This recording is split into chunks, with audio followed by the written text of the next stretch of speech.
ఓం శ్రీ గురుభ్యో నమః. ఓం శ్రీ మాత్రే నమః. ఏప్రిల్, మే,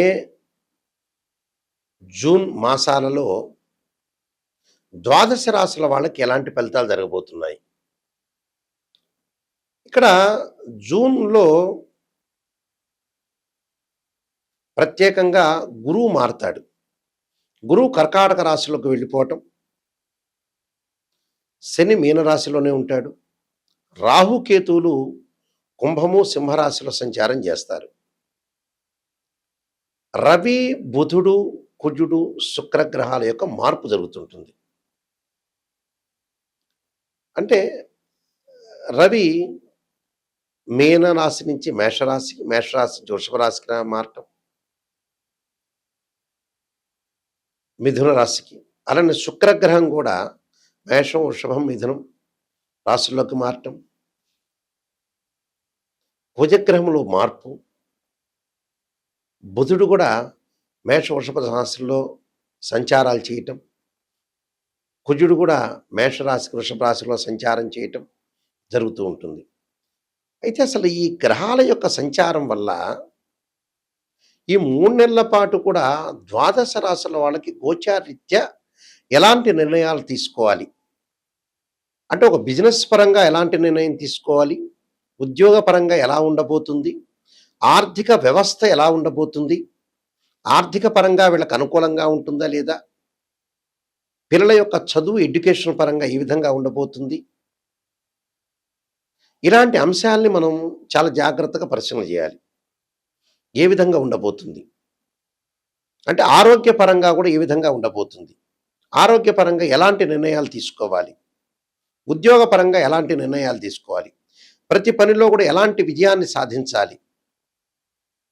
అనే విషయాల మీద, అంటే వృత్తి, ఉద్యోగ, వ్యాపార రంగం కానీ, విద్యారంగం కానీ, ఆరోగ్యం కానీ, ఇళ్ల స్థలాలు కొనుగోలు చేయటంలో కానీ, ఇలాంటి విషయాల మీద ఎలాంటి నిర్ణయాలు తీసుకుంటే అనుకూలంగా ఉంటుంది అనేది మనం ఆలోచన చేయాలి. అంటే ద్వాదశ రాశుల వాళ్ళందరికీ కూడా ఈ 3 నెలల్లో ఏ విధమైన ఫలితాలు జరగబోతున్నాయి అనేది ఒకసారి మనం తెలుసుకుందాం. మేషరాశి వారికి ఈ 3 నెలలలో ఏ విధంగా జరగబోతుంది? ఈ గ్రహగమన గతులన్నీ కూడా పరిశీలన చేసిన తర్వాత ఈ మేషరాశి వాళ్ళకి ఈ కాలంలో, ఈ 3 నెలల కాలంలో కొంచెం అద్భుతంగా ఉండటం, వృత్తి వ్యాపారాల్లో వృద్ధి చెందే అవకాశాలు, ఆర్థికంగా క్రమశిక్షణ, లాభాల బాటలో ఉండటం, ఆకస్మికంగా ధనలాభాలు బాగా పెరిగే అవకాశాలు ఉంటాయి. కానీ కొద్దిగా ఏప్రిల్లో కొంత ఖర్చులు నియంత్రణ చేసుకోవాలి. అలానే నిద్రలేమి సమస్యలు, అంటే నిద్ర లేకపోవటం, ఇలాంటి సమస్యలు రావటం ఒకటి. అలానే మే, జూన్ నెలలో కూడా వృత్తిపరంగా విజయము, ఆర్థిక పరంగా లాభాలు, అలానే ఆర్థిక పరంగా వృద్ధి కలిగే అవకాశాలు ఎక్కువగా ఉంటాయి. అంటే ప్రతి దానిలో కూడా కొంత విజయం సాధించే అవకాశాలు ఎక్కువగా ఉంటాయి. అంటే లాభాల బాటలో ఉండటంతో పాటు వృత్తిపరంగా కూడా ఆకస్మికంగా ధనలాభాలు కలగటం ఒకటి, ఆకస్మికంగా ముందుకు వెళ్ళే అవకాశాలు ఎక్కువగా ఉండటం ఒకటి, ప్రతి దానిలో కూడా అనుకూలమైన ఫలితాలు బాగా జరిగే అవకాశాలు ఎక్కువ ఉంటాయి. అంటే ఫైనాన్షియల్ పరంగా ఉండే డెవలప్మెంట్ ఒకటి, వీళ్ళ మీద కొంచెం ఇన్ఫ్లుయెన్స్ పడే అవకాశాలు ఎక్కువ ఉండటం ఒకటి. అంటే ఈ రాశి వారికి వచ్చేటప్పటికల్లా చాలా అనుకూలంగా ఉంటుంది. అంటే హ్యాపీగా ఉండే అవకాశాలు ఎక్కువ ఉంటాయి. అవకాశాలే కాదు, శుభ కార్యక్రమాలు నిర్వహణ చేస్తారు.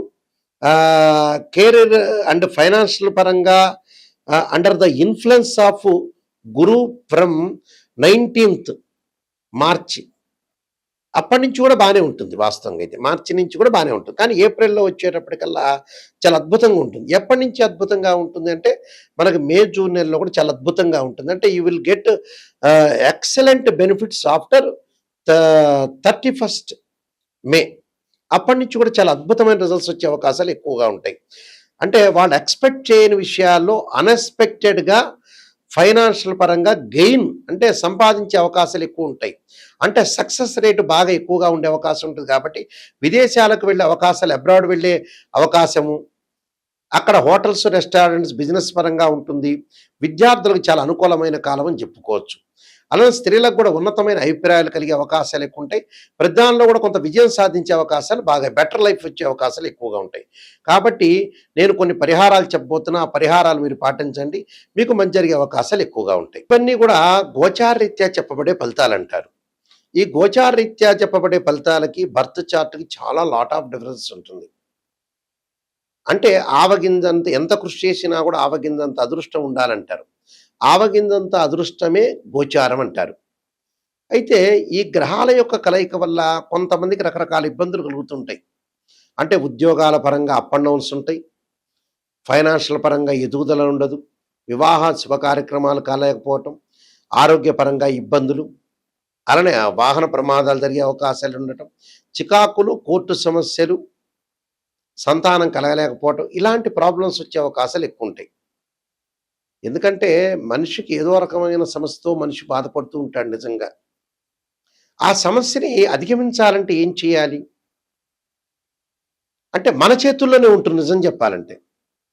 చాలా మందికి కూడా తెలియని రహస్యం ఏంటంటే, ఏంటి గురువుగారండి ఇంకా ఏం రాత రాస్తే బ్రహ్మరాత రాసిన రాత అంతే ఉంటుంది. భగవంతుడు ఏం రాశాడు అంతే ఉంటుంది. నా విధి ఇంతే ఉంటుంది. నేను ఇంతే ఉంటాను అని చెప్పే వ్యక్తులు ప్రపంచంలో చాలామంది ఉన్నారు. కాదు. బ్రహ్మ ఎప్పుడూ గూడా అందరికీ గూడా 193 దేశాల వాళ్ళందరికీ గూడా పలాని వ్యక్తి రామకృష్ణ ఈయనకి ఇలానే ఉండాలి. కృష్ణమూర్తి రాజమండ్రిలో ఉండాలి. ఇలా ఉండాలని రాయడు. పూర్వజన్మలో ఉండే కర్మ ఫలితమంతా తొలగించటానికి దాన ధర్మాలు చేయండి, యజ్ఞయాగాది క్రతువులు చేయండి, భగవంతుడిని, తల్లిదండ్రులని ఆరాధన చేయండి, ఎవరిని మోసం చేయొద్దండి అని భగవంతుడు చెప్పాడు. బ్రహ్మ తను ఏదైతే రాసిన రాత ఉంటుందో, నేను ఒక రాతను రాస్తాను, ఆ రాతను నేను చెరపలేను కానీ మీరు పూర్వజన్మలో ఉండే కర్మ ఫలితం అంతా తొలగించడానికి యజ్ఞయాగాది క్రతువులు చేయండి, దాన ధర్మాలు చేయండి అని చెప్పాడు అక్కడ. వీళ్ళేమనుకుంటున్నారంటే బ్రహ్మ రాశాడు, ఈయన గుంటూరులోనే పుట్టాలి, ఈయన బ్రాడీపేటలోనే పుట్టాలి, ఇలానే ఉండాలని, ఈయన రాజమండ్రిలోనే పుట్టాలి, ఈయన హైదరాబాద్లో పుట్టాలి, ఇలానే ఉంటాడు అని అనుకుంటారు. అది వాస్తవం కాదు. మనకు ఆరోగ్యం బాగలేకపోతే ఏంటంటే ఒక సిక్స్త్ సెన్స్ చెబుతూ ఉంటుంది, చాలా జాగ్రత్త పడండి అని. మనం దాన్ని నెగ్లెక్ట్ చేస్తాం. ఒక అబ్బాయికి వయసు వస్తుంటే మనం పెళ్లి చేయాలని మనకు ఆలోచన కలగాలి. మన వాళ్ళు ఏం చేస్తున్నారంటే ఎక్కడో మ్యారేజ్ బ్యూరోలో డబ్బులు అడిగితే వాళ్ళకి కట్టలేకపోవటం, శాంసంగ్ ఫోన్ 60,000 పెట్టుకోవటం, అంటే వృధా ఖర్చులు చేస్తున్నారు. అసలు దానికి జీవితానికి పనికొచ్చే ఖర్చు ఏంటనే తెలియవట్ల వీళ్ళకి. 60 ఏళ్ళ తర్వాత ఆస్ట్రాలజర్ని అప్రోచ్ అయ్యి అన్నీ పోగొట్టుకున్న తర్వాత ఆయన దగ్గరికి వచ్చి ఏం చేయాలని అడిగేవాడు ఒకడు. అంత 42 ఏళ్ళు వచ్చిన తర్వాత పిల్లకి పెళ్లి చేయాలని వచ్చేవాళ్ళు ఒకళ్ళు. ఇలాంటి వ్యక్తులు చాలా మంది ఉన్నారు ఇక్కడ ప్రపంచంలో. అంతా అయిపోగొట్టిన తర్వాత మాకేం తెలియదండి అని అంటారు. మరి ఎందుకు అసలు ఆ మాత్రం మనిషికి డబ్బులు ఖర్చు పెట్టుకోవటం, ఈ 500 రూపాయల నోటు లెక్క పెట్టడం అనేది వచ్చు కానీ ప్రపంచంలో ఈ విషయాలు తెలియకపోవటం ఏందో అర్థం కావట్లా. నాకు చాలా ఆశ్చర్యంగా ఉంటుంది. ఒక సంతానం కలిగిన తర్వాత ఒక అమ్మాయికి అబ్బాయికి మ్యారేజ్ చేయాలి, మనం డెవలప్మెంట్ చెందాలి, మన ఆరోగ్యపరంగా ఇబ్బందులు ఉంటే డాక్టర్ని సంప్రదించాలి. ఇలాంటి విషయాలు తెలుసుకోవాలి మీరు. వీళ్ళు ఒకళ్ళు చెప్పటం కాదు, చాలా జాగ్రత్తగా ఆలోచన చేసి మీరు తెలుసుకొని ముందుకు వెళ్ళాలి. కొంతమంది అసలు మేము జాతకాలే తెలియదండి, మాకు అసలు ఏమిటో అర్థం కాదంటాడు ఒకళ్ళు. తెలిసేదేముంది, రోజు టీవీ ఛానల్లో చూస్తున్నారు, రోజు తెలుసుకుంటూనే ఉన్నారు. మీకు ప్రపంచంలో 500 రూపాయలు ఒక 10,000 రూపాయలు ఇస్తే ఆ 10,000 లెక్క పెట్టడం అయితే మనకు తెలుస్తుంది. మిగతా విషయాలు తెలియదా? మిగతా విషయాలు తెలుసుకోవాలి, ప్రాపంచిక జ్ఞానం తెలుసుకోవాలిగా. కేవలం చదివే కాదు. ఒకళ్ళు వచ్చేటప్పుడు వివాహం చేసుకుంటారు, సంతానం కలగటానికి వద్దులే అనుకుంటారు. ఇంకోళ్ళు వచ్చేటప్పటికల్లా వీళ్ళ వ్యక్తి యొక్క అనాలిసిస్ చేస్తుంటే చాలా ఆశ్చర్యకరంగా ఉంటుంది. లేట్ చేస్తుంటారు, నెగ్లెక్ట్ చేస్తుంటారు, చాలా నెగ్లెక్ట్ చేసి అసలు వాస్తవంగా జీవితం చెడిపోవడానికి నెగ్లెక్టే కారణం. ఆ నెగ్లిజెన్స్ చేయటం వల్లనే జీవితం చెడిపోతుంది. మళ్ళీ అలాగని డబ్బులు లేకుండా ఉంటాయి, ఆ మనుషుల దగ్గర డబ్బులు ఉంటాయి, ఖర్చులు వేరే వాటికి పెడుతుంటారు, లగ్జరీ ఖర్చు పెడుతుంటారు, అసలు వాటికి ఖర్చు పెట్టరు. ఎంతోమంది నేను చూస్తుంటాను, షుగర్ వచ్చిందంటే 1500 పెట్టి ట్యాబ్లెట్ కొనని వాడు ఉన్నాడు. కానీ 50,000 పెట్టి సెల్ ఫోన్ కొనేవాళ్ళు ఉన్నారు. లగ్జరీగా తిరుగుతారు. లగ్జరీ కాదు, ఏది నీడు, ఏది అవసరం, దేనికి మనం ఖర్చు పెట్టాలి అనే విషయాలు ఆలోచన చేయాలి. కొంతమంది చూస్తుంటారు, వాళ్ళ పిల్లలు ఎంబీబీఎస్ ఎంఎస్ చెప్తుంటారు, జాతకాల వరకు వెళ్ళరు. వాళ్ళకి డివోర్స్ జరిగిన తర్వాత మాకేం తెలియదు, మాకు అసలు ఆలోచనే కలగలేదని చెప్పేవాళ్ళు చాలామంది ఉంటారు. అది కాదు, జీవితం అనేది నిర్ణయం చేసుకోండి, జీవితంలో అన్ని విషయాలు తెలుసుకోండి, విజ్ఞానాన్ని పెంపొందించుకోవాలి. విజ్ఞానాన్ని పెంపొందించుకోకుండా డబ్బుల గురించి ఆలోచన చేసేవాళ్ళు చాలామంది ఉన్నారు. జీవితం తర్వాతే డబ్బులు. అంత అయిపోయిన తర్వాత పిల్లలకు విడాకులు డైవర్స్ అయిపోయిన తర్వాత డబ్బులు ఏం చేస్తారు? కొంతమంది విపరీతంగా డబ్బులు సంపాదిస్తారు, సంతానం వద్దనుకుంటారు. ఆ డబ్బులు ఏం చేయాలట? రాజమండ్రిలో గోదావరిలో పడేయాలా, గుంటూరులో కృష్ణానదిలో పడేయాలా, కర్నూలులో తుంగభద్రా నదిలో పడేయాలా, హైదరాబాద్లో మూసీ నదిలో పడేయాలా డబ్బులు తీసుకెళ్ళి? సంతానం గురించే పేరెంట్స్ కష్టపడేది, డబ్బులు సంపాదించి. అంటే ఇలాంటివన్నీ కూడా ప్రజలకు అవగాహన లేకుండా పోతుంది ఈ మధ్యకాలంలో. అవగాహన కలిగించుకొని ముందుకు వెళ్ళండి. ఈ దోషాలకి కొన్ని పరిహారాలు ఉంటాయి. ఉద్యోగపరంగా ఇబ్బందులు ఉన్నాయనుకోండి, సహజంగా ఒక ఉద్యోగపరంగా అంటే రవి యొక్క ఆరాధన చేయాలి, సూర్యుడి యొక్క ఆరాధన చేయాలి. సూర్యుడి యొక్క అధిదేవత ప్రత్యదేవతలు ఆరాధన చేయటం కూడా చాలా ఇంపార్టెంట్. ఇక్కడ అమ్మవారి యొక్క ఆరాధన చేయాలని అర్థం. సూర్యగ్రహం యొక్క దోషం కలిగితే ఉద్యోగపరంగా ఇబ్బందులు కలుగుతాయి.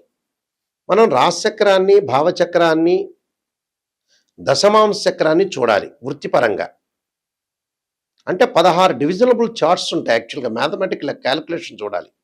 చూసిన తర్వాత జాతకం ఏ విధంగా ఉండబోతుందో మనం తెలుసుకోవాలి. ఏదో తెలుసుకున్నామని ఏదో మనం గురువు గారండి ఆస్ట్రాలజీ అప్రోచ్ అయ్యి మీరు పాజిటివ్గా చెప్పండి అని ఆయనకి చెప్పటాలు, ఇలాంటి వల్లే ఇలాంటి మనం వినటం వల్లనే మనం వెనకబడిపోతుంటాం. వెనకబడిపోవటం అంటే ఏమిటి? నిజాన్ని తెలుసుకోలేకపోవటం, మనం మోసం చేసుకోవటం అని అర్థం. ఈ రవిగ్రహానికి అధిదేవత ప్రత్యదేవతలు ఉంటారు యాక్చువల్గా. అంటే మాతాంగీదేవిని మీరు భక్తి శ్రద్ధలతో కొలవాలి. అలానే అగ్నిదేవుణ్ణి భక్తి శ్రద్ధలతో కొలవాలి, రుద్రుణ్ణి భక్తి శ్రద్ధలతో కొలవాలి. అంటే రవికి అగ్ని అధిదేవత, అలానే వచ్చేటప్పుడు రుద్రుడు ప్రత్యదేవత, అధిష్టాన దేవతలు శ్రీ పరమేశ్వరుడు, శ్రీమన్నారాయణుడు. వీళ్ళని భక్తి శ్రద్ధలతో కొలిస్తే మన ఉద్యోగ ప్రయత్నాలనే సఫలీకృతం అవుతాయి. అలానే చంద్రుడు, అసలు ఏమిటి చంద్రగ్రహాన్ని, చంద్రుడి యొక్క దోషం అంటే ఏంటంటే యాక్చువల్గా మానసికంగా ఆందోళన పొందకూడదు అని అర్థం. మానసికంగా ఆందోళన పొందకూడదు అంటే చంద్రుడి యొక్క అంతరిక్ష దేవత భువనేశ్వరీ దేవి యొక్క ఆరాధన చేయాలి. అంటే చంద్రుడికి అధిదేవతలు ప్రత్యదేవతలు ఉన్నారు. అప్సయే దేవత అధిదేవత, గౌరీ దేవత ప్రత్యదేవత అవుతుంది. అధిష్టాన దేవతలు పార్వతీ, లక్ష్మీదేవి, లలితాదేవి. అంటే మనస్సుకి శాంతి ఉండటానికి, మనోబలం బాగా పెరగటానికి మనం భువనేశ్వరి దేవి యొక్క ఆరాధన చేయాలని అర్థం. అంటే మానసికంగా ప్రశాంతత లభిస్తుంది అని అర్థం. తర్వాత కుజుడు అంగారకుడు, అంటే వాహన ప్రమాదాలు జరగకుండా ఉండటానికి, రియల్ ఎస్టేట్ రంగం వాళ్ళకు కానీ, మెడికల్ రంగం వాళ్ళకు కానీ, అలానే కోర్టు సమస్యలు కానీ, ఇలాంటివన్నీ కూడా తొలగటానికి కుజుడు యొక్క ఆరాధన చేయాలి.